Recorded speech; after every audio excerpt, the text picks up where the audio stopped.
Rencana mencaplok Gaza akhirnya sah diketok palu Kabinet Israel. Rencana Perdana Menteri Israel Benjamin Netanyahu itu pun langsung mendapat dukungan dari para menteri sayap kanannya.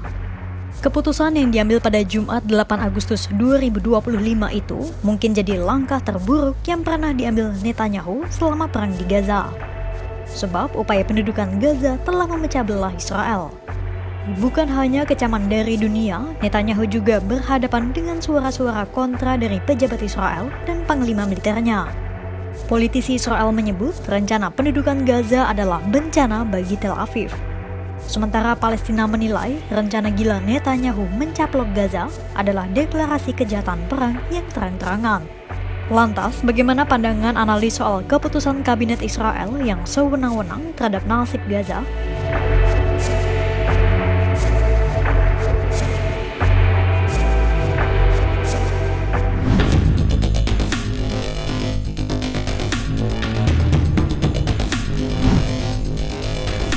Misi penaklukan Gaza akhirnya sah diputuskan para pemimpin Israel pada Jumat 8 Agustus 2025.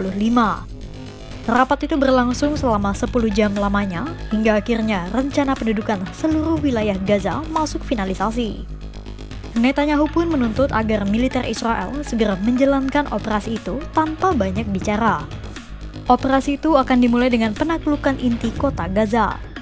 Baru tahap berikutnya, militer akan melancarkan operasi ke wilayah tengah Gaza, tempat Hamas diyakini menyandera warga Israel. Rancangan rencana itu juga mencakup evakuasi paksa puluhan ribu, bahkan jutaan warga Palestina dari Gaza. Dari pertemuan itu, disahkan 5 prinsip dan tujuan yang akan dicapai Israel dalam operasi pendudukan seluruh wilayah Gaza. Pertama, kemenangan telak atas Hamas dan pelucutan senjata Hamas. Kedua adalah pemulangan 50 sandera yang diyakini 20 diantaranya masih hidup. Ketiga, menghapuskan kekuatan militer Hamas dengan demilitarisasi Gaza. Keempat, kontrol penuh Israel atas keamanan Gaza.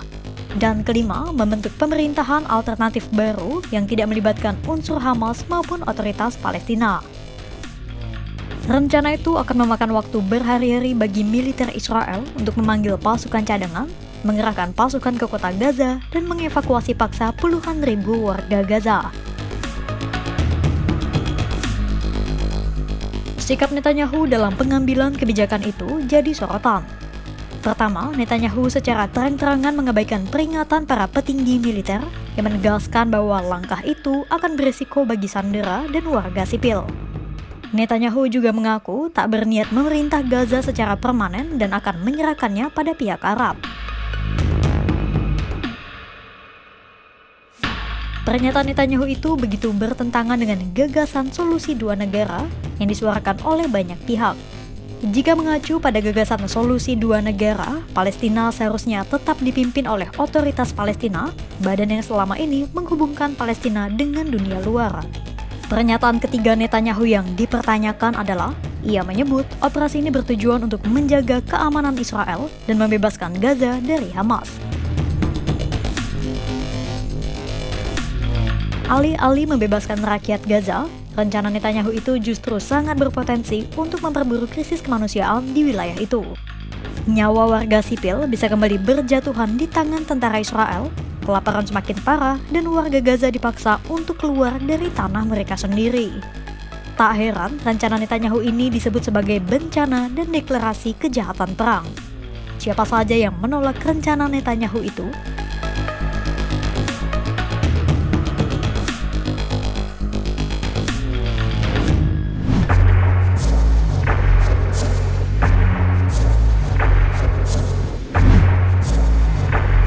Penolakan pertama datang dari Kepala Staf Gabungan Militer Israel, Letjen Eyal Zamir, yang telah terlibat serangkaian perdebatan dengan pemimpin Israel. Ada 3 alasan mengapa Eyal Zamir menolak rencana Netanyahu itu. Rencana Netanyahu itu berisiko membahayakan keselamatan sandera. Selain itu, bisa memperburuk kondisi korban sipil di Gaza dan memicu tekanan internasional. Terakhir, ide penaklukan Gaza akan menambah beban militer Israel yang sudah terlibat intens di berbagai front. Ketimbang membuka pertempuran baru, para pemimpin militer Israel lebih memilih dilakukannya gencatan senjata baru. Untuk mewujudkan rencana Netanyahu sampai akhir, militer Israel menduga butuh 5 tahun lamanya. Lalu, bagaimana dengan suara aktor-aktor global?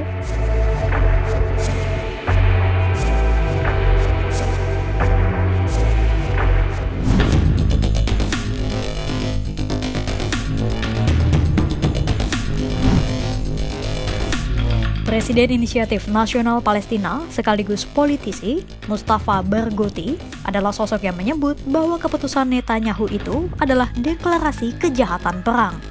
Barghouti menyebut Netanyahu sejatinya tak peduli dengan sandera Israel dan tak ada niatan mencapai gencatan senjata dari awal. Menurut Barghouti, semua itu hanyalah kedok Netanyahu untuk menutupi niatnya melakukan genosida atau pembersihan etnis terhadap seluruh rakyat Palestina di Gaza.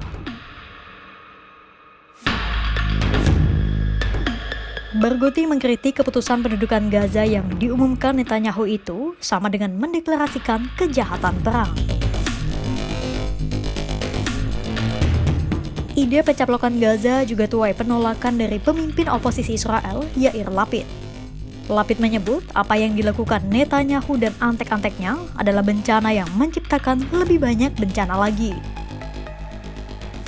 Lapid menegaskan keputusan itu hanya akan menimbulkan kesengsaraan di internal Israel dan juga citra Israel di muka dunia.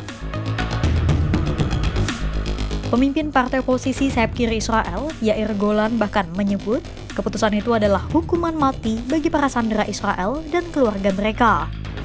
Menurut Golan, Israel akan membayar konsekuensi dari keputusan Netanyahu itu selama bertahun-tahun lamanya. Sementara itu, mantan negosiator Timur Tengah, Aaron David Miller, menegaskan kembali pernyataan Barghouti soal niat terselubung Netanyahu yang ingin melancarkan genosida di Gaza.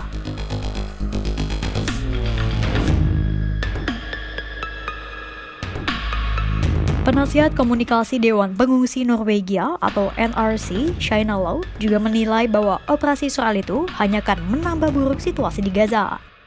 Low menegaskan pengusiran paksa warga Gaza oleh Israel adalah pelanggaran hukum humaniter internasional yang terang-terangan. Low bahkan menyamakan rencana Israel itu hampir mirip dengan kamp konsentrasi ala Nazi.